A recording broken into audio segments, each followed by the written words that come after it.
Meus irmãos, Pai do Senhor Jesus, um breve pensar em Romanos, capítulo de número 12.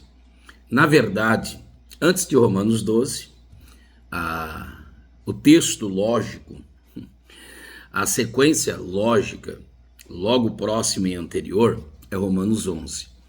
A partir do verso 33, Paulo expõe uma das canções mais lindas de toda a cristandade. Preciso lembrar-lhes que Paulo usa uma lógica que ele já fez na carta aos Efésios e em outras cartas. Que lógica é essa? Primeiro a teoria, depois a prática. Essa é a lógica.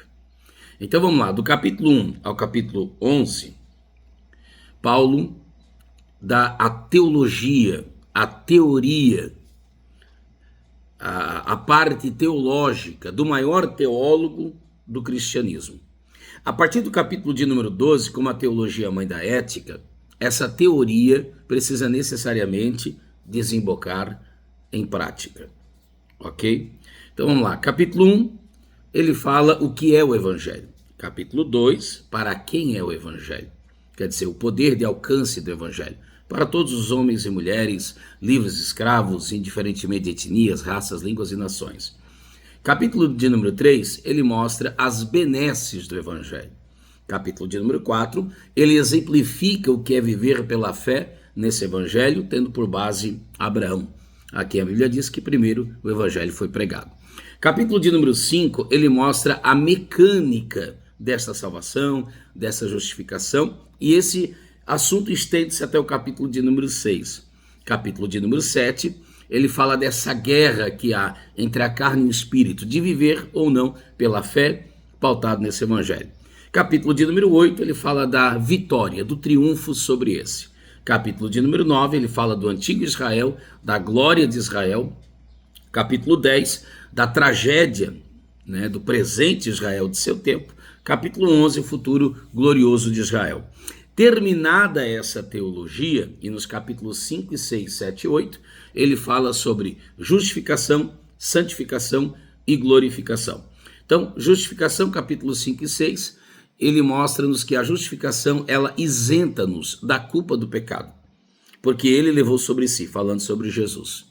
Capítulo de número 7, santificação. A guerra é a parte que nos compete. Lembra lá, miserável homem que sou, o que quero fazer não faço, o que faço não quero. Capítulo 7, verso 15 a seguir. E capítulo de isso é santificação. Quando Deus livra-nos, mediante esse evangelho, do domínio do pecado. Não somos mais dominados pelo pecado. Porém, Deus só nos livrará da presença do pecado no capítulo 8.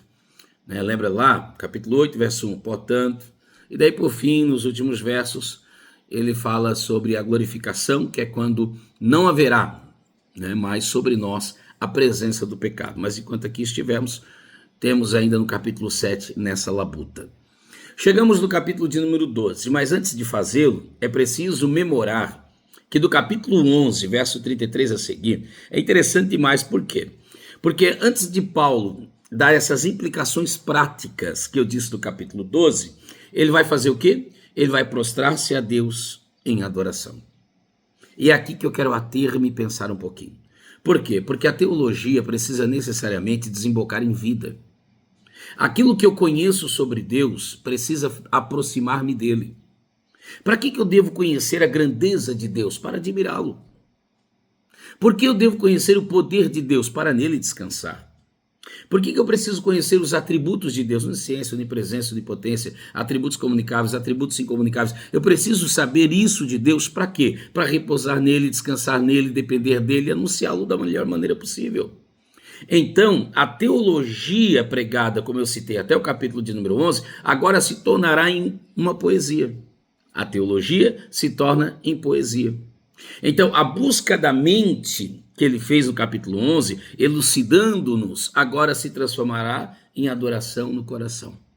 Então, querido estudante da Bíblia Sagrada, se aquilo que você busca em Deus, procura em Deus, recebe de Deus, saber de Deus, não te aproxima de Deus, volte de novo a estaca zero e comece tudo outra vez. Senão a gente vai se tornar só um falastrão, só alguém que palavreia e não resulta em coisa alguma. Ok? Então vamos lá. Em primeiro lugar, a teologia precisa transformar-se em doxologia. Capítulo 11, verso 33. Ó profundidade. Ó como ele usa uma tríade. Ó profundidade das riquezas. Quer dizer, há uma profundidade de riqueza, tanto da sabedoria como da ciência ou do conhecimento de Deus. Quão insondáveis são seus juízos, quão inescrutáveis são seus caminhos. Paulo passa da teologia para a doxologia. Ele faz uma poesia de uma maneira sintetizada. Ele pega toda essa doutrina e converte-o em louvor a Deus. Deus deve ser louvado. Ele parte da argumentação para a adoração. Nós não podemos separar a nossa teologia, isso é, a nossa crença em Deus, da nossa doxologia, isto é, do nosso louvor a Deus. Quanto mais eu creio nele, eu preciso adorá-lo, servi-lo, honrá-lo. É a mesma lógica de Hebreus 11. Lembra lá o verso 6? Porque aquele que se aproxima dele, creia, precisa louvá-lo, servi-lo, adorá-lo, honrá-lo. Esse é o propósito. Devemos acautelar-nos de todo modo de uma teologia que não desemboque em devoção. E uma devoção sem teologia é uma devoção nécia, é um fanatismo. E uma teologia que não desemboca em devoção é formalismo, é improdutivo. Você prega aos outros, mas não prega a si. De novo, teologia sem devoção, você prega aos outros, mas não prega a si. Faz efeito na vida do outro, mas não faz efeito na sua própria vida. Devoção sem teologia, o discurso é bonito, quem sabe até mesmo inflamado sim, infeccionados não, tem um vídeo falando sobre isso. Tem aquele, né? Mas é só momentâneo, não tem base, não tem solidez, cresce para cima, mas não cresce para baixo. Então devemos acautelar-nos de viver uma teologia sem devoção e uma devoção sem teologia. Teologia sem devoção leva-nos o quê? A um formalismo. Devoção sem a teologia leva-nos o quê? A um fanatismo. Então não podemos prestar a Deus um culto racional, que é o que desembocará no capítulo de número 2.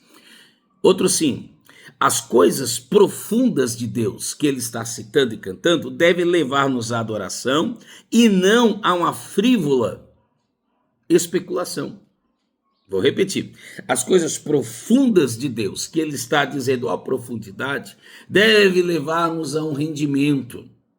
Eu devo render-me em adoração e não a uma especulação frívola, efêmera, sem sentido algum.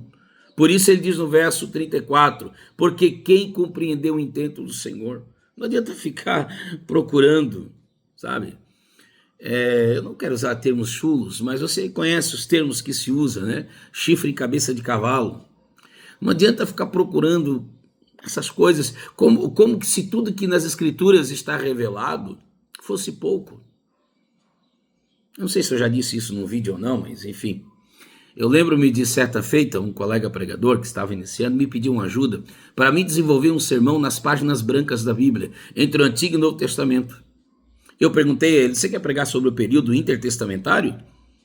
Eu até vou te sugerir um livro, né? Período intertestamentário de Ernesto Agnini. Eu tenho esse livro físico com a doação do teólogo Jefferson Gomes. Presbítero Jefferson Gomes, que é um grande teólogo da cidade de São Leopoldo, no estado do Rio Grande do Sul. Ganhei esse livro físico dele alguns anos atrás. Mas também posso te conceder em PDF virtual. Não, eu queria porque tu imagina de ser o impacto que dá. Abra sua Bíblia, dizia ele, nas páginas em branco. Imagina o impacto que vai dar no ouvinte, o cara nem leu nada e pregou tudo. Eu disse, meu Deus, irmão, isso é presunção, isso é especulação soberba. E eu disse a ele, depois que você pregar toda a Bíblia, eu te auxilio nessa formatação de sermão. Ô, meu irmão, tem tanta coisa na Bíblia. Então, quem compreendeu o intento do Senhor, isso é loucura. Quem foi o conselheiro de Deus? Isso é loucura, às vezes a gente tenta, né, aconselhar a Deus até mesmo em oração. Senhor, vai lá, faz assim. Lembra disso? Quem, pois, deu primeiro a ele, verso 35, para que ele lhe seja recompensado, ou dele nós sejamos recompensados. Quem, pois, deu primeiro a ele para dizer, você está em débito comigo, Isso é loucura, isso é especulação frívola, efêmera, não faz sentido, isso é um sentimento espúrio, maldito, não é o propósito da teologia, não é o propósito da Bíblia Sagrada, não é o propósito da nossa devoção a Deus, ficar nessas especulações. Quem foi a mulher de Caim? Como disse Paulo, ai meu Deus do céu, genealogias intermináveis, como disse Paulo, os comichões dos ouvidos, como disse Paulo, apartando-se da simplicidade do Evangelho. Não, irmão, em nome de Jesus. Nada vale saber muito do que pouco importa. Reitero a fala, nada vale saber muito do que pouco importa. Como um viajante, Paulo faz isso, que atinge o pico íngreme de uma montanha ou de uma escalada. O apóstolo volta-se agora e começa a contemplar. Isso que é maravilhoso. Tem que me levar à contemplação, não à especulação. Eu não preciso ficar especulando, Deus, porque o Senhor faz assim, não faz assado? Por que o Senhor escolheu o Moisés que era gago ao invés do Arão que era eloquente? Os anjos não perguntam isso. Como é que tem gente que quer questionar essas coisas? Então não esqueça, vamos de novo. Em primeiro lugar, a teologia precisa desembocar em doxologia. Segundo lugar, a teologia, o conhecimento de Deus, deve levar-nos à adoração e não à especulação. Terceiro lugar, a partir do verso 36, o estudo da teologia deve levar-nos à compreensão de Deus, que ele não pode ser domesticado, manipulado, que ele não pode ser compreendido por essa mente finita. O estudo da doutrina deve levar-me à completa rendição ao senhorio de Deus. Verso 36, porque dele, por ele e para ele. Não são só algumas coisas, só que você devota a ele, são todas as coisas. Glória, pois, a ele eternamente. Amém. Porque dele, origem, começou nele. Por ele, processo. Ele não criou-nos e deixou-nos à deriva, mas ele cuida-nos minuciosamente. E para ele, destino final. E para ele, aleluia, nasceu nele, passa por nós, por ele, e volta para ele. É aquela palavra de Agostinho de Hipona. Deus, tu nos criaste para ti. E nossa alma só encontrará paz depois que repousa em ti. O mundo deu-se início, o mundo segue-se e terminará de acordo com a palavra de Deus. Vamos lá, para não esquecer? Primeiro, teologia deve desembocar em doxologia, isto é, em louvor, em tributo, em glória a Deus. Segundo, teologia deve desembocar em rendição, contemplação, adoração, não especulação. Se quanto mais eu compreender de Deus me leva à confusão, não está certo. Não é esse o propósito. Entendeu? E terceiro e último, a teologia deve levar-me a um rendimento, a uma rendição total, a um descanso nele, de que dele, de que por ele e de que para ele são todas as coisas, inclusive a minha vida e a sua vida. Esse é o propósito. Só depois disso eu posso oferecer a Deus um culto racional. Capítulo de número 12. Quem sabe um tema para um outro vídeo. Só depois disso é que eu posso entregar a Deus um culto, que é um sacrifício vivo. Não mais aquele de animais, lembra? Irracionais, que tinham que ser mortos. Não. Só depois disso é que eu posso renovar a minha mente a fim de ofertar a Deus um culto racional com o meu corpo. Quer dizer, a minha prática, a minha vida. Afinal de contas, o meu corpo é guiado pela minha mente. Eu tendo a mente renovada em Deus, tendo esse conhecimento sobre Deus, precisa desembocar na minha vida prática. Isso vai auxiliar-me a viver melhor, a lecionar melhor e a conviver melhor. Difícil não é viver, difícil é conviver. Aí é o assunto do capítulo 12, quando ele vai falar-nos da nossa relação com Deus, nossa relação conosco, nossa relação com os nossos irmãos e nossa relação até mesmo com os nossos inimigos. Tudo isso será resolvido quando nós entendemos essas coisas. Primeiro, teologia desemboca em doxologia. Segundo, teologia desemboca em contemplação, não especulação. Terceiro, teologia desemboca-se em rendição total, sem resistência. Lembra? Mãos para o alto, é um assalto, rendido a ele. Mãos para cima, sinal de rendição. Eu não tenho nada a ser feito. Eu entrego tudo nas mãos daquele que tudo pode fazer. E o melhor, ele trabalha em nosso favor. Que Deus te abençoe, em nome de Jesus. Amém.